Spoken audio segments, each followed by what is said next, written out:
అందరికీ నమస్కారం.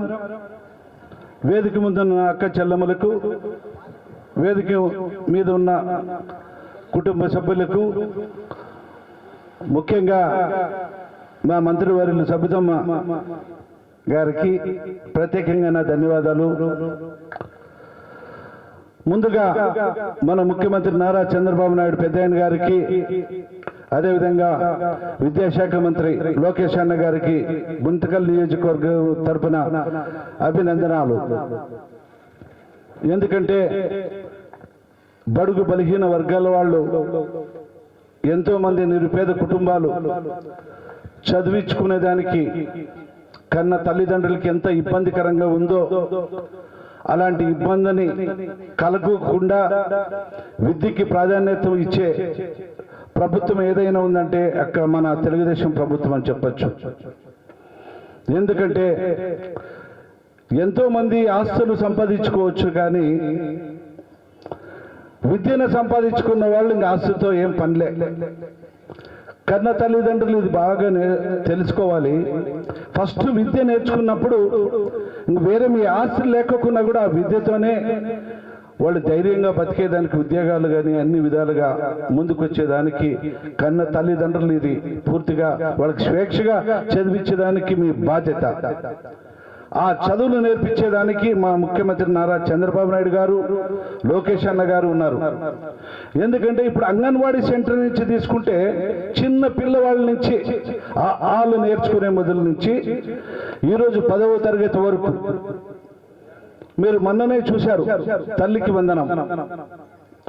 ఎంతమంది పిల్లలున్నా కూడా అంతమందికి చదివించుకోండి నేనున్నాను అని మన ముఖ్యమంత్రి ఈరోజు రాష్ట్రంలో ఏ రాష్ట్రంలో కూడా ఇలాంటి పథకం లేదు. విద్యకి ఎంత ప్రాధాన్యత అనేది మన ఆంధ్ర రాష్ట్రంలోనే చూడొచ్చు. దాని భాగంగా ఈరోజు జ్యోతిరావు పూలే ముందుగా మైనారిటీ బాలిక రెసిడెన్సీ స్కూల్ ఇది ప్రారంభించడం 2014-19 ఆ రోజుల్లో 6 కోట్ల రూపాయలు శాంక్షన్ అయి అది కట్టిన తర్వాత గత వైఎస్ఆర్ ప్రభుత్వం వచ్చిన తర్వాత పూర్తిగా నిర్లక్ష్యం చేసి ఏమాత్రం కూడా అభివృద్ధికి నోచుకోలేని పరిస్థితిలో అలాగే ఉంచితే తర్వాత మన ప్రభుత్వం, మన ముఖ్యమంత్రి నారా చంద్రబాబు నాయుడు గారు పెద్దయిన ఇది దాదాపుగా 18 కోట్ల రూపాయలు విలువ చేస్తే అప్పుడు 6 కోట్లు, తర్వాత మన ప్రభుత్వం వచ్చిన తర్వాత 12 కోట్లు శాంక్షన్ చేయించి ఇది అద్భుతమైన బిల్డింగ్ ఇది కట్టించినందుకు కూడా ప్రత్యేకంగా ధన్యవాదాలు. ముఖ్యంగా మైనార్టీ వాళ్ళకు కూడా ఒక మన ఫరూక్ అన్న గారికి కృతజ్ఞతలు తెలుపుకోవాలా. అన్న మా మంత్రివర్యులు సబితమ్మ గారు జ్యోతిరావు పూలే స్కూలు బడుగు బలహీన వర్గాల వాళ్ళకి రాష్ట్రంలోనే 10 స్కూళ్ళు ఉంటే ముఖ్యంగా గుంతకల్ నియోజకవర్గానికి స్కూల్ ఇస్తారని 10 రాష్ట్రంలోనే 10 ఉండేది గురుకుల పాఠశాలలో. ఇప్పుడు ఈసారి శాంక్షన్ లో 10 ఉంటే దాంట్లో భాగంగా మన గుంతకల్ నియోజకవర్గం ఇచ్చారంటే ఇది మన గుంతకల్ వాళ్ళ అదృష్టవంతులని చెప్పచ్చు. ఎందుకంటే బడుగు బలహీన వర్గాలు వెనుకబడిన వాళ్ళు ఎంతో మంది ఉన్నారు మన గుంతకల్ నియోజకవర్గంలో. అలాంటిది విద్యకి ప్రాధాన్యత ఇచ్చేదానికి అడిగినప్పుడు నేను ఒకటే ఫరూక్ అన్నకి నేను చెప్పడం జరిగింది. ఇక్కడ గుంతకల్ నియోజకవర్గం మా ముస్లిం సోదరులు కూడా అడుగు చెప్పింది, అన్న మీరు ఎవరు ఇబ్బంది బాధపడద్దండి, ఇది కొంతవరకు అనుకోకున్నట్ల జ్యోతిరావు పూలే స్కూల్ మనకి వచ్చింది, ఇది లేదంటే మరి వెనుకపోతుంది, ఇది ఖచ్చితంగా ఈ బిల్డింగ్ మేము కొన్ని రోజులు ఉంచుకొని తర్వాత ఇది చేసి ఇది వేరే దగ్గర జ్యోతిరావు పూలే స్కూల్ కట్టించిన తర్వాత మీకు అప్పగిస్తామని చెప్పడం కూడా వాళ్ళు కూడా సరే అన్నారు. ఎందుకంటే విద్యకి ప్రాధాన్యత అది ఎండి ఫరూక్ అన్న కూడా మొన్న కలిసినప్పుడు కూడా ఈ మాట అని ఇది ఖచ్చితంగా ఇది బాలికలు వెనుకబడిన నియోజకవర్గం కాబట్టి నేను కూడా ఇస్తానని చెప్పడం, ఇది ఈ రోజు మన సబితమ్మ గారి చేతుల మీదుగా ప్రారంభించడం ఇది అదృష్టంగా భావిస్తున్నాం. ఇది 5వ తరగతి నుంచి 8వ తరగతి వరకు ఇది దాదాపుగా 160 మంది పిల్లలు. ఇక్కడ చూస్తుంటే కన్న తల్లిదండ్రులు 5వ తరగతి చేరించిన తర్వాత 8వ తరగతి వరకు మీ పిల్లలకి ఏ మాత్రం కూడా భయము లేకోకున్నట్టు చదివించేదానికి ఇది ఒక అంటే ఎక్స్టెన్షన్ ఇప్పుడు ఈ సంవత్సరం 5 నుంచి 8 వరకు, తర్వాత 8 నుంచి 10 వరకు ఉంటుంది, కంటిన్యూ ఉంటుంది. 5వ తరగతి నుంచి చదువుకున్న వాళ్ళు 10వ తరగతి వరకు ఇక్కడ చదివేయచ్చు. మీరు తల్లిదండ్రులు ఫస్ట్ దీన్ని చూసుకోవాలా. ఎంతో ఇది బాలికలు, వేరే మగ పిల్లవాళ్ళకి లేదు, ఓన్లీ బాలికలకే. ఎక్కడ కూడా ఏ చిన్న పురుగు కూడా లోపలికి వచ్చేదానికి అవకాశం లేదు. అద్భుతంగా ఉంది. ఇక్కడ ఒక్కసారి కన్న తల్లిదండ్రులు బాగా చదివించుకునే మా పిల్లలు ఆడిపోతే బాగా చదువుకుంటారనే ఒక ఉంది. మీరు ఏమాత్రం అనుకుంటే ఇది ఖచ్చితంగా ఇక్కడ బడుగు బలహీన వర్గాల వాళ్ళకి ఇక్కడ స్కూల్ ఏర్పాటు చేయడం జరిగింది. కాబట్టి 5వ క్లాస్ నుంచి ఫస్ట్ ఈ సంవత్సరం 8వ క్లాస్ అంటే 160 మంది, ఒక్కొక్క క్లాస్కి 40 మంది పిల్లలు ఉంటారు. మీరు చూసింటారు కన్న తల్లిదండ్రులు కూడా. మీరు చూడండి, మన ఇళ్ళల్లో కూడా ఇంత కిచెన్ అద్భుతంగా ఉంది. పిల్లలు భోజనం కావచ్చు, ఆ పిల్లలు పండుకునేది వ్యవస్థ కావచ్చు, ఆ పిల్లలు స్కూల్ బిల్డింగ్లు కావచ్చు, ఎక్కడ కూడా లేదు. మా మినిస్టర్ గారు అంటారు, మీరు గుంతకాలు మీరు అదృష్టవంతులు అని చెప్పినాను. వాస్తవం అంటే మన గుంతకాల వాళ్ళు అదృష్టవంతులమే. ఎందుకంటే ఇలాంటి బిల్డింగ్ దొరకడం కూడా అదృష్టమే. నాకు రాత్రి ఫోన్ చేసి, అన్నా క్యాబినెట్లో పెడుతున్నాం, మీ గుంటకాలకి జ్యోతిరావు పూలే స్కూల్ ఇస్తామన్నప్పుడు మీకు ధన్యవాదాలు అమ్మా అని చెప్పిన మంత్రివర్యులకి. దాని భాగంగా ఈరోజు మంత్రివర్యుల చేతుల మీదుగా ప్రారంభించడం కూడా అదృష్టంగా ఉంటాం. మీరందరూ కూడా ఈ కన్న తల్లిదండ్రులకి అందరూ ఒకటే చెప్తున్నా, ఈరోజు చదువులకి ఎంత ప్రాధాన్యత చూడండి.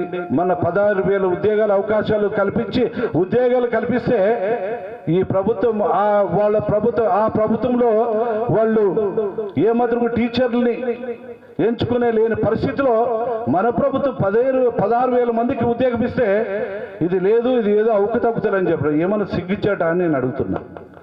ఈరోజు మన కర్నూలులోనే ఎంతమంది టీచర్స్ ఈరోజు అంత కొండారెడ్డి బుర్జునే చూస్తుంటే ఎంత ఇదిగా వాళ్ళు ఇది చేశారు తెలుసా.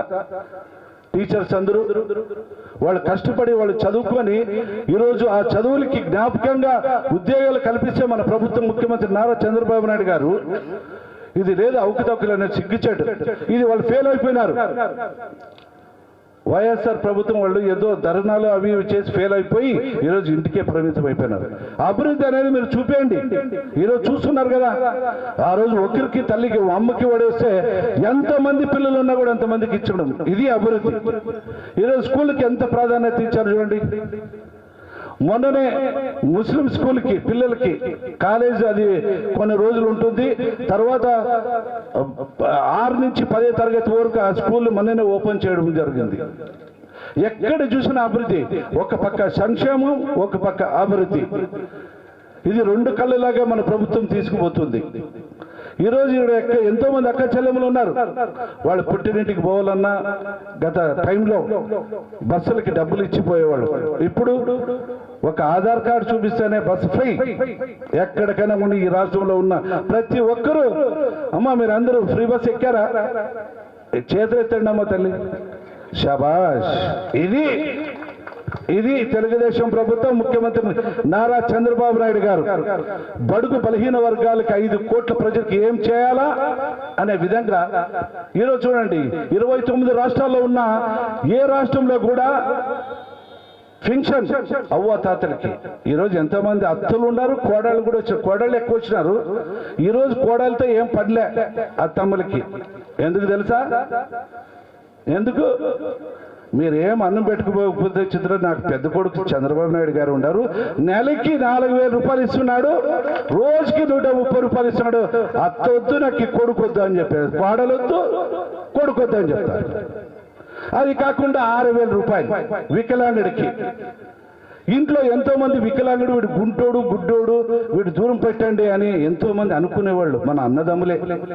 అలాంటిది ఈరోజు ఆ వికలాంగుడికి ఎంత పెద్ద పీట వేశాడు తెలుసా? వాడు నెలకి 6,000 రూపాయలు సంపాదిస్తాడు, రోజుకి 200. 6,000 రూపాయలు సంపాదిస్తే నా కొడుకు కుంటాడు కదప్ప, నా కొడుకు అదృష్టవంతుడు అని చెప్పుకుంటున్నారు. ఇప్పుడు ఆ రోజులో మనకు అన్నం పెట్టాలన్నా కష్టపడేది. ఎందుకు?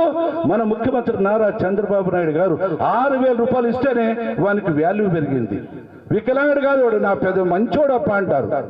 కాళ్ళు చేతులు ఉన్న వాళ్ళకి కింద మావాడే మంచోడప్ప అండి. అంటే ఈ స్థాయి కల్పించిన వ్యక్తి మన ముఖ్యమంత్రి నారా చంద్రబాబు నాయుడు గారికి దక్కిందని చెప్పి ఈ సందర్భంగా మనం చేస్తున్నాం. ఎంతో మంది కిడ్నీ పేషెంట్స్ కష్టపడుతున్నారు, డబ్బు లేక ఇబ్బంది పడుతున్నారు. అలాంటి వాళ్ళకి 10,000 రూపాయలు ఇచ్చి ఈరోజు ఆదుకుంటున్నాడు. అదేవిధంగా ఎంతో మంది బెడ్కే పరిమితమై ఎంతో మంది కూడా అనుకుని ఉంటారు, ఈ అమ్మాయి వీడు ఎప్పుడు పోతాడో ఏం కదా అనుకుని ఉంటారు. ఆ బెడ్ మీద ఏదైనా వారికి సహకరించక, వాడికి చూడక, భోజనం పెట్టక, ఆయనకి ఏమైనా కష్టం వస్తే చేయలేక ఆ రోజుల్లో ఇబ్బంది ఉండి ఎప్పుడు పోతాడప్ప అనేది. ఇప్పుడు రోజు 15,000 రూపాయలు, ఈరోజు నెలకి రోజుకి 5,000 రూపాయలు, 500 రూపాయలు. ఊరికి ఇంట్లో బెడ్ మీద పడుకుంటే 5,000 రూపాయలు, 500 రూపాయలు ఇస్తే అబ్బా వీడు ఇంకా కొన్ని రోజులు ఉంటే బాగుంటుందప్ప అనే రకంగా ఈరోజు తల్లిదండ్రులు కావచ్చు, తోబుట్టువులు కావచ్చు, ఆ రకంగా ఇది ఈ ప్రభుత్వం ముఖ్యమంత్రి నారా చంద్రబాబు నాయుడు గారు ఇంత పెద్ద పీట వేశాడు. కరెక్టా తల్లి నేను మాట్లాడింది? అవునా? కరెక్టా కదా? చూడు, అందరూ కరెక్ట్ అంటారు. మా చెల్లెమ్మలు కోడళ్ళు కూడా కరెక్ట్ అంటారు. మా అత్తని నేను చూడుకున్నా పర్వాలేదు, పెద్ద ఆయన ఇస్తాడు ఆయన గారు, వాళ్ళు కూడా కరెక్ట్ అంటున్నారు. కాబట్టి ఏదేమైనా ఆంధ్ర రాష్ట్రాన్ని ముందుకు తీసుకుపోయేదానికి ఒక పక్క సంక్షేమం, ఒక పక్క అభివృద్ధి. ఎక్కడ చూసినా ఇప్పుడు రోడ్లు చూడండి, మన గుత్తి నుంచి రోడ్డు ఎంత హైవేగా ఊరికే అక్కడ గంట సేపు పట్టేది గుత్తి నుంచి గుంటకాలకి రావాలంటే ఇప్పుడు 20 నిమిషాల్లో మనం వస్తున్నాం. ఇది అభివృద్ధి. స్కూళ్ళు చూడండి ఎంత అద్భుతంగా ఉన్నాయి. కాబట్టి ఇలా అభివృద్ధి కార్యక్రమం మన ముఖ్యమంత్రి నారా చంద్రబాబు నాయుడు గారు చేస్తున్నాడు. కాబట్టి అదేవిధంగా కేంద్రంలో నరేంద్ర మోడీ, ఇక్కడ మన కూటమి ప్రభుత్వం జనసేన, బీజేపీ, తెలుగుదేశం ఈ 3 కలయికతో అభివృద్ధి బాటలో నడుపుతున్నాం. కాబట్టి ఇలాంటి కార్యక్రమం ఇంకా ఎన్నో ఉన్నాయి. ఎంతో విద్యకి ప్రాధాన్యత ఇస్తున్నాం. కాబట్టి మీరందరూ కూడా ఏం భయపడే పని లేదు, స్కూల్ బాగా చదివించండి అని ముఖ్యంగా ఇక్కడికి వచ్చిన కన్న తల్లిదండ్రులకి అందరికి కూడా పేరు నా హృదయపూర్వక ధన్యవాదాలు తెలుపుకుంటూ, ముఖ్యంగా మా సబితమ్మ గారికి మా గురుకుల పాఠశాల ఇచ్చినందుకు ప్రత్యేకంగా నా ధన్యవాదాలు తెలుపుకుంటూ సెలవు తీసుకుంటున్నాను. థ్యాంక్ యూ అన్న.